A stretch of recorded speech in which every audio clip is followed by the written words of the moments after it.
Friends, I am Ashish and welcome to curriculum orientation session for strength of materials. तो ये जो session रहेगा ये बेसिकली एसएससी जेई के लिए रहेगा। और इस सेशन का ऑब्जेक्टिव क्या है? सेशन का ऑब्जेक्टिव ये है कि आपको एक होलसम आइडिया लग जाए सब्जेक्ट से कि ऑन एन एवरेज कितने क्वेश्चंस पूछे जाते हैं, और साथ में इसमें कौन से टॉपिक्स और चैप्टर्स ऐसे हैं जो कि इंपॉर्टेंट है, जिन पे हमें ज़्यादा ध्यान देना है, उनका सिलेबस क्या है, और हमें कितना डेप्थ और लेवल कवर करना है, ताकि हम जो मोस्ट ऑफ द क्वेश्चन जो कि पूछे जाते हैं both in objective as well as subjective, वो कर ले जाएं। ठीक है, तो शुरू करने से पहले दो बातें मैं बताना चाहता हूँ। पहली, कि जो एसएससी जेई का मेरा पेपर रहता है वो दो पेपर रहते हैं। जो पहला पेपर रहता है वो मेरा ऑब्जेक्टिव पेपर रहता है 200 मार्क्स का, जिसमें से 100 मार्क्स का मेरा टेक्निकल पूछा जाता है सिविल से। ऐसे ही जो मेरा दूसरा पेपर रहता है वो सब्जेक्टिव पेपर होता है और कन्वेंशनल पेपर होता है, जो कि 300 मार्क्स का रहता है, 2 घंटे में करना होता है, और ये प्योरली मेरा टेक्निकल पेपर होता है। ठीक है, अब दूसरी बात जो है कि जो अगर तुम सिलेबस देखोगे एसएससी जेई का, तो उसमें जो स्ट्रेंथ ऑफ मटेरियल डिफाइंड है, it is defined under my theory of structures. और उसके अंदर एक और सब्जेक्ट डिफाइंड है थ्योरी ऑफ स्ट्रक्चर के अंदर, मेरा वो है स्ट्रक्चर एनालिसिस। तो यानी एसएससी जेई ने स्ट्रेंथ ऑफ मटेरियल और स्ट्रक्चर एनालिसिस को एक ही में क्लब कर दिया है, जो कि मेरा थ्योरी ऑफ स्ट्रक्चर है। बट अगर तुम प्रीवियस ईयर एनालिसिस देखोगे, प्रीवियस ईयर अगर तुम क्वेश्चंस भी देखोगे और तुम अगर उस सिलेबस को पढ़ोगे भी, तो तुम्हें पता लगेगा कि उसके अंदर जो टॉपिक्स लिस्टेड हैं स्ट्रक्चर एनालिसिस के, वो बहुत ही कम है, सिर्फ 2-3 टॉपिक लिस्टेड हैं। यानी कि जो मेजर पोर्शन पूछा जाता है थ्योरी ऑफ स्ट्रक्चर से इन एसएससी जेई, वो मेरा स्ट्रेंथ ऑफ मटेरियल से पूछा जाता है। तो यहाँ से मुझे समझ आ रही है कि जो मेरा स्ट्रेंथ ऑफ मटेरियल सब्जेक्ट है वो काफ़ी इंपॉर्टेंट है फॉर माई एसएससी जेई। तो इसका अगर मैं वेटेज देखूँ, तो ये इसका वेटेज रहता है। तो ऑब्जेक्टिव पेपर में ऑन एन एवरेज 8 से 12 मार्क्स का पूछा जाता है। तो अगर 100 मार्क्स का टेक्निकल पूछ रहा है, तो ऑन एन एवरेज अबाउट 10% मैं उसका लगा सकता हूँ। ऐसे सब्जेक्टिव पेपर में देखूँ तो 30 से 50 मार्क्स का पूछा जाता है, तो on an average about 13% contribution है इसका इन सब्जेक्टिव पेपर। तो ये जो कॉन्ट्रीब्यूशन मुझे यहाँ पे देख रहा हूँ, काफ़ी ज़्यादा सिग्निफिकेंट है ये। तो ये सब्जेक्ट काफ़ी इंपॉर्टेंट है एसएससी जेई के लिए, तो इसको हम काफ़ी ध्यान से पढ़ेंगे। नाउ अब आगे डिस्कस करने से पहले ये मैं बताना चाहता हूँ कि ये कोर्स कैसे डिज़ाइन किया गया है आपके लिए। तो ये जो कोर्स डिज़ाइन किया गया है, इसमें कोई भी अगर चैप्टर टॉपिक हम जब डिस्कस करेंगे, तो काफ़ी ज़्यादा बेसिक लेवल से डिस्कस करेंगे। तो जो डिप्लोमा वाले बच्चे हैं जो कि खुद का प्रिपरेशन नहीं कर पाते हैं या खुद से उनको समझ नहीं पाते हैं, तो उनके लिए कोर्स टेलर मेड है। उनके वो भी एक कोर्स को ऑप्ट कर सकते हैं। अगर वो एक कोर्स को फॉलो करेंगे तो उनके कंसेप्ट काफ़ी क्लियर्ड होंगे और वो काफ़ी ज़्यादा क्वेश्चंस कर सकते हैं। तो जो डिप्लोमा वाले बच्चे हैं वो भी इस कोर्स को टेकअप कर सकते हैं। तो हम इसमें काफ़ी बेसिक लेवल से शुरू करके स्टेप बाय स्टेप अपना लेवल बढ़ाएंगे, ताकि मोस्ट ऑफ द क्वेश्चन जो कि पूछे जा रहे हैं सब्जेक्ट से तुम वो कर ले जाओ। नाउ अब इस कोर्स में जो ध्यान दिया जाएगा वो बेसिकली दिया जाएगा कि तुम्हारी सोचने की जो कैपेबिलिटी है वो बढ़े, तुम्हारा दिमाग है वो थोड़ा खुले। क्योंकि एक टॉपिक से मैं 10-15 क्वेश्चंस करा सकता हूँ, बट उसका कोई आउटपुट नहीं है अनलेस तुम वो क्वेश्चन खुद ना कर पाओ। तो बेसिकली जो हम ध्यान देंगे काफ़ी बेसिक से शुरू होकर स्टेप बाय स्टेप बढ़ेंगे, और तुम्हारी जो सोचने की कैपेबिलिटी है वो इंक्रीज होएगी। तो बेसिकली तुम्हारी सोचने की कैपेबिलिटी है उसको इंक्रीज करेंगे, एंड बेसिक्स रहेंगे जो उनको काफ़ी ज़्यादा स्ट्रांगली कवर किया जाएगा। और जो ये कोर्स रहेगा वो पूरी तरह कंप्लीट रहेगा।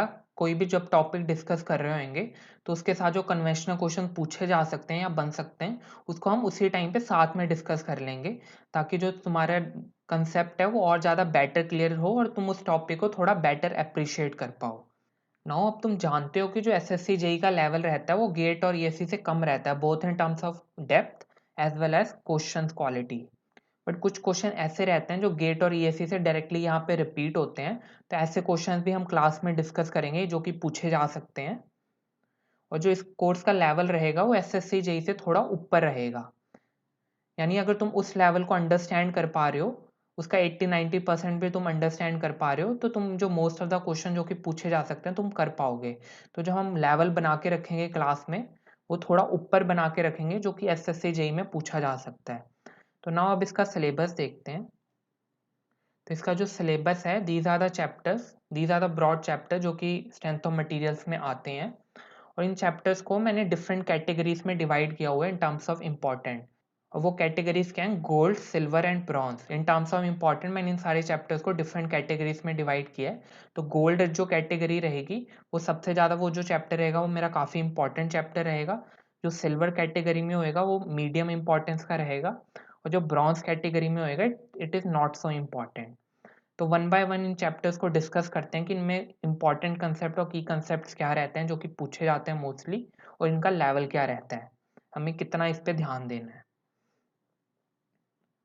तो पहला चैप्टर देखूं तो वो है properties of material and Hooke's law.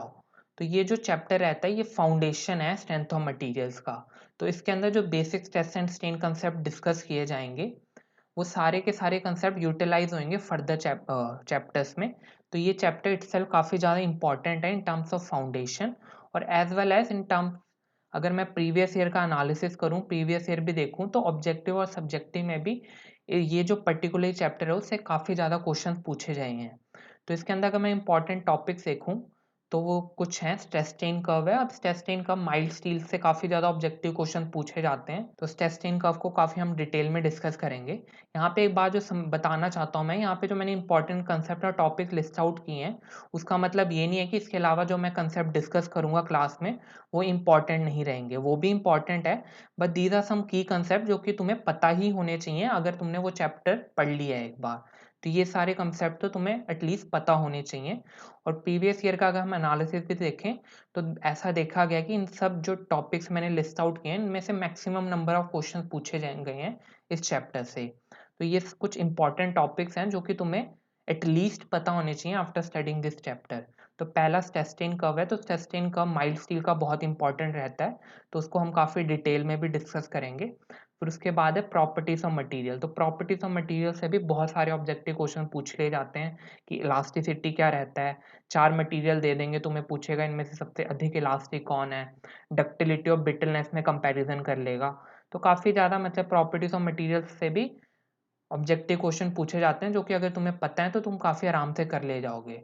फिर थर्ड जो इंपॉर्टेंट कंसेप्ट है वो है थर्मल स्ट्रेसेस। तो ये भी काफ़ी इंपॉर्टेंट रहता है। इसमें कई बार तुम्हें दे देता है, एक बार दे देता है जो दोनों एंड से रिस्ट्रेन्ड है, और कह देता है इसका टेम्परेचर मैंने राइज कराया तो इसमें स्ट्रेस टेंसाइल जनरेट होएगा कि कॉम्प्रेसिव जनरेट होएगा।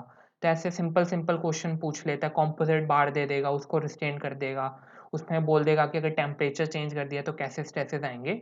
तो इन सब की हमें अंडरस्टैंडिंग होनी चाहिए, तो इसको हम काफ़ी डिटेल में डिस्कस करेंगे। फिर जो चौथा इंपॉर्टेंट टॉपिक है डेट इज पॉइजन्स रेशियो।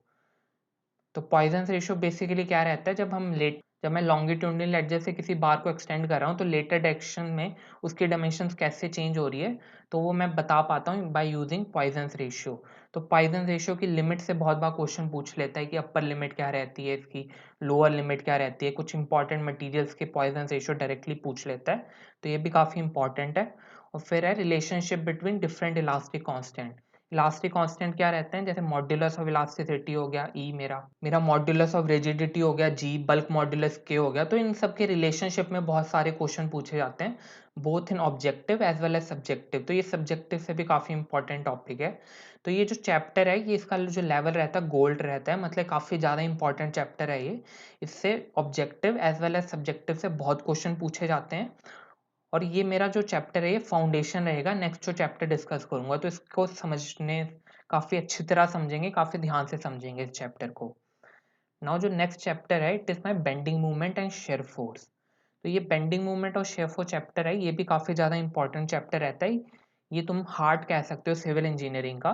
तो तुम कहीं पे भी जाओगे, अगर तुमने प्राइवेट में भी कहीं काम करना है, कहीं पे भी काम करना है, और कोई तुम इंटरव्यू भी देने जा रहे हो, तो वहाँ से ये बेंडिंग मूवमेंट और शेयर फोर्स तो पक्का पूछता ही है। तो ये हार्ट है सिविल इंजीनियरिंग का। तो ये स्ट्रेंथ ऑफ मटेरियल में आ रहा है। कल को हम आरसीसी पढ़ेंगे, उसमें भी कुछ हम बेंडिंग मूवमेंट और शेयर फोर्स से रिलेटेड कंसेप्ट्स हैं जो वहाँ पे डिस्कस होंगे। तो ये जो चैप्टर है वो बहुत इंपॉर्टेंट है इटसेल्फ खुद।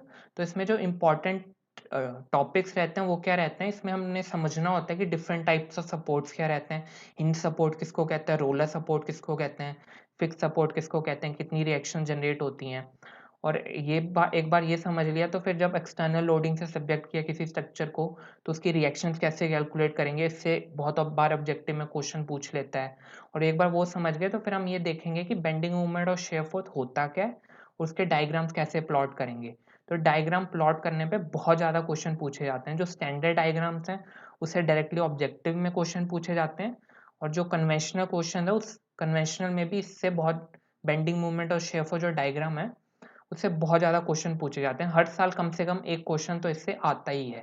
तो एक सिंपल तुम्हें स्ट्रक्चर दिया होगा, उस पर लोडिंग लग रही होगी यूडीएल पॉइंट लोड एडजस्ट से, तो तुम्हें बोला होगा इसका BMD एंड SFD प्लॉट करो।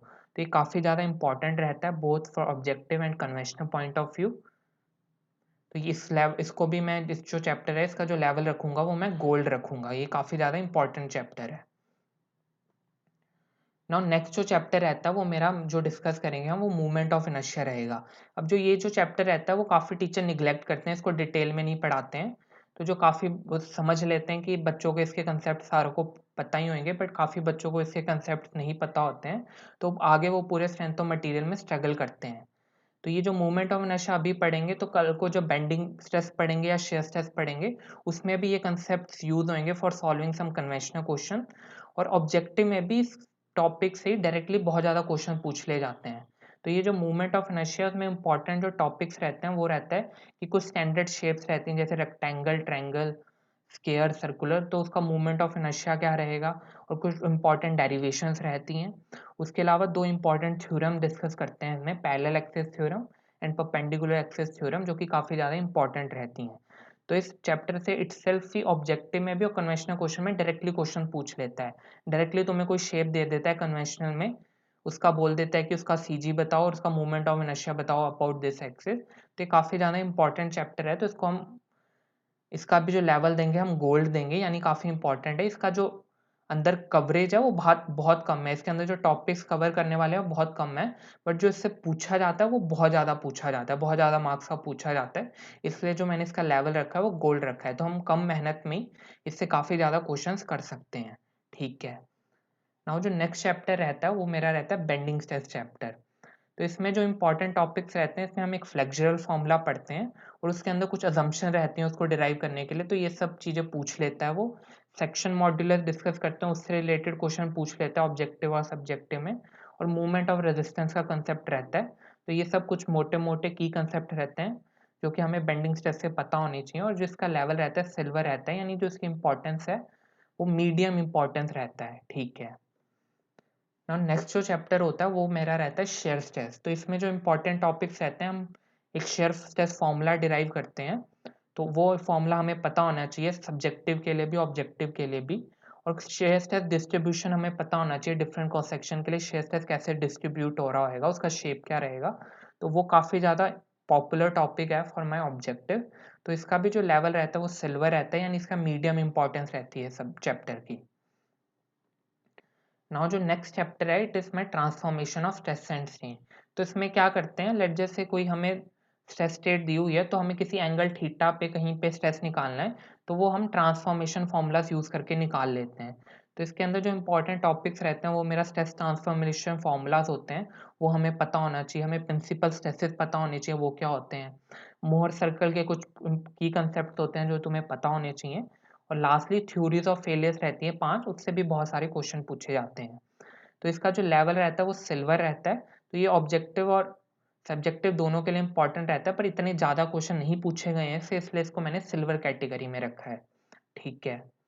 नाउ नेक्स्ट जो चैप्टर है वो मेरा टॉर्जन है सर्कुलर शाफ्ट का। तो ये काफ़ी छोटा चैप्टर रहता है और इसकी जो इंपॉर्टेंस है वो भी मीडियम इंपॉर्टेंस रहती है, यानी सिल्वर लेवल रहता है इसका।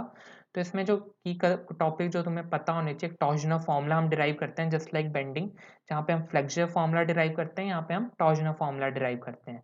फिर हम शाफ्ट देखते हैं कि जब उसको सीरीज में कनेक्ट करेंगे तो क्या सेम रहेगा, पैरेलल में कनेक्ट करेंगे कि तो देखेंगे एंगल ऑफ ट्विस्ट सेम रहेगा। तो ये सब कुछ बातें हैं जो तुम्हें पता होनी चाहिए आफ्टर स्टडिंग दिस चैप्टर। और नेक्स्ट चैप्टर अगर मैं देखूं तो वो है डिफ्लेक्शन ऑफ बीम्स। अब ये जो चैप्टर है बहुत ज़्यादा इंपॉर्टेंट चैप्टर है। तो इसके अंदर जो इंपॉर्टेंट टॉपिक्स रहते हैं उसके सबसे पहले कुछ स्टैंडर्ड रिजल्ट्स रहते हैं। स्टैंडर्ड रिजल्ट का क्या मतलब है कि लेट जैसे मेरी कोई कैंटिलीवर बीम है, उसको मैंने यूडीएल पे सब्जेक्ट किया, तो फ्री एंड पे स्लोप और डिफ्लेक्शन क्या होगा। तो ये कुछ स्टैंडर्ड रिजल्ट्स रहते हैं जो हमें पता होने चाहिए। तो स्टैंडर्ड रिजल्ट्स अगर पता है तो उससे तुम 95% ऑब्जेक्टिव क्वेश्चन तो कर ले जाओगे। और उसके अलावा जो 5-6% क्वेश्चन पूछता है वो मेरा कॉन्जुगेट बीम से पूछ लेता है। तो ये तो हो गया ऑब्जेक्टिव में। और कन्वेंशनल पेपर में भी इस डिफ्लेक्शन से बहुत क्वेश्चन पूछे जाते हैं। तो ये काफ़ी इंपॉर्टेंट है मेरा कन्वेंशनल पेपर के लिए भी। तो उससे जो बेसिकली क्वेश्चन पूछे जाते हैं वो मेरे यूनिट लोड या कैस्टिग्लियानो दो मेथड रहते हैं उससे काफ़ी हद तक सॉल्व हो जाते हैं। कुछ क्वेश्चन मेरे स्टैंडर्ड रिजल्ट से भी सॉल्व हो जाते हैं, और जो वो नहीं होते तो वो मेरे यूनिट लोड या कैस्टिग्लियानो मेथड हम डिस्कस करेंगे उससे हो जाएंगे। तो ये चैप्टर बहुत ज़्यादा इंपॉर्टेंट है, इसको हमने काफ़ी ध्यान से समझना है। इसकी जो डेप्थ है वो भी थोड़ी ज़्यादा रहती है, बट इसकी इंपॉर्टेंस है वो भी बहुत ज़्यादा है। तो ये गोल्ड स्टैंडर्ड चैप्टर है मेरा, इसकी काफ़ी ज़्यादा इंपॉर्टेंस रहती है। जो नेक्स्ट चैप्टर अगर मैं डिस्कस करूँ तो वो कॉलम्स एंड स्प्रिंग्स है। तो ये काफ़ी छोटे चैप्टर्स रहते हैं। तो इसके इंपॉर्टेंट टॉपिक्स देखूँ तो जो कॉलम्स की बात करूँ मैं, तो उसके अंदर यूलर्स बकलर फॉर्मूला हम डिस्कस करते हैं, तो वो काफ़ी ज़्यादा इंपॉर्टेंट रहता है। और कर्न डिस्कस करते हैं क्रॉस सेक्शन का, वो इंपॉर्टेंट रहता है। ये तो रहेगी कॉलम की बात। और अगर स्प्रिंग्स में देखूँ तो क्लोज कॉइल हेलिकल स्प्रिंग्स की हम डिफ्लेक्शन या शेयर स्ट्रेस कुछ हम फॉर्मूलाज डिराइव करते हैं जो कि इंपॉर्टेंट रहते हैं। और springs in series and parallel हम डिस्कस करते हैं। तो इसका अगर मैं लेवल देखूँ तो जो कॉलम है उसका जो डेप्थ रहती है वो बहुत कम रहती है, बहुत जल्दी खत्म होने वाला चैप्टर है ये। बट जो इससे क्वेश्चन पूछे गए हैं वो बहुत ज़्यादा पूछे गए हैं। ऑब्जेक्टिव में भी यूलर बकलिंग फॉर्मूला से बहुत ज़्यादा क्वेश्चन पूछे गए हैं, इफेक्टिव लेंथ से बहुत क्वेश्चन पूछे गए हैं। तो ये जो चैप्टर है कॉलम्स वाला चैप्टर बहुत ज़्यादा इंपॉर्टेंट है, बहुत जल्दी तुम इसको पढ़ सकते हो। और इससे जो क्वेश्चन पूछे जाते हैं बहुत ज़्यादा क्वेश्चन पूछे जाते हैं, दोनों में, ऑब्जेक्टिव में भी और सब्जेक्टिव में। तो जो कॉलम्स का चैप्टर है उसको मैं गोल्ड स्टैंडर्ड दूंगा। और जो मेरा स्प्रिंग्स का चैप्टर है it is not so much important, बहुत कम क्वेश्चन पूछे गए हैं, ज़्यादा क्वेश्चन पूछे नहीं गए हैं पास में देखे तो इसलिए मैंने इसको ब्रॉन्ज कैटेगरी में रखा है। ठीक है, ना फाइनल लास्ट चैप्टर देखें अगर इसमें, तो वो हम डिस्कस करेंगे थिक एंड थिन शेल। तो ये भी चैप्टर बहुत ज़्यादा पूछा नहीं गया, बहुत कम पूछा गया। कन्वेंशन में तो आज तक एक क्वेश्चन ही पूछा है, और ऑब्जेक्टिव में भी बहुत कम 5-6 क्वेश्चन पूछे गए हैं आज तक, और वो भी बहुत सिंपल स्ट्रेट फॉरवर्ड सीधा फॉर्मूला बेस्ड पूछे गए हैं। तो ये चैप्टर भी हम इसको ब्रॉन्ज स्टैंडर्ड में रखेंगे, इतना ज़्यादा इंपॉर्टेंट चैप्टर नहीं है। तो जो भी इंपॉर्टेंट कंसेप्ट हैं वो हम डिस्कस करेंगे, बट इसको हम इतना इम्पॉर्टेंट नहीं है ये चैप्टर। तो थिक शेल्स का एनालिसिस में नहीं देखेंगे कि जो हम गेट एंड ईएससी में पढ़ते हैं, लेम्स थ्योरी वगैरह, वो यहाँ पे डिस्कस नहीं करेंगे क्योंकि इसको पढ़ने का कोई मतलब नहीं है, उससे यहाँ पे इतना पूछा नहीं जाता। तो बेसिकली हम थिन शेल्स के फॉर्मूलेस और नेचर ऑफ स्ट्रेसेस वगैरह डिस्कस करेंगे इसमें। तो ये मोटा मोटा आइडिया हो गया कि स्ट्रेंथ ऑफ मटेरियल्स का जो ब्रॉड सिलेबस है वो क्या रहता है। उसमें अब तुम्हें पता लग गया क्या क्या चैप्टर्स हैं उसके अंदर इंपॉर्टेंट कंसेप्ट, या मैं कहूँ इंपॉर्टेंट टॉपिक्स हैं जो तुम्हें पता होने चाहिए एटलीस्ट, वो क्या है वो भी तुम्हें पता लग गए हैं। और हर चैप्टर का तुम्हें पता लग गया कितना लेवल तुम्हें कवर करना है, कितनी डेप्थ तुम्हें कवर करनी है। तो अगर तुम मेरे जो लेक्चर हैं उनको साथ साथ फॉलो करोगे तो वो इटसेल्फ कंप्लीट रहेंगे। ऑब्जेक्टिव क्वेश्चन भी उसमें डिस्कस किए जाएंगे कि नोट पॉइंट में कुछ अलग से जो क्वेश्चन पूछे गए हैं उनको भी हम डिस्कस करेंगे, और जो सब्जेक्टिव क्वेश्चन है उनको भी डिस्कस करेंगे। तो इटसेल्फ कोर्स कंप्लीट रहेगा। तो तुम्हें कोई घबराने की चीज़ नहीं है यहाँ पे, तो तुम काफ़ी आराम से सब्जेक्ट को कवर कर सकते हो from SSC JE point of view. और ये जो सब्जेक्ट है बहुत ज़्यादा स्कोरिंग सब्जेक्ट है। अगर तुमने कॉपी को अच्छी तरह पढ़ा है तो तुम 99% आई कैन से कि तुम सारे जो क्वेश्चन है वो कर ले जाओगे। तो आई होप कि तुम्हें ये जो वीडियो यूजफुल लगा होगा। तो यहाँ पे हम इसको एंड करते हैं। Thank you guys for watching.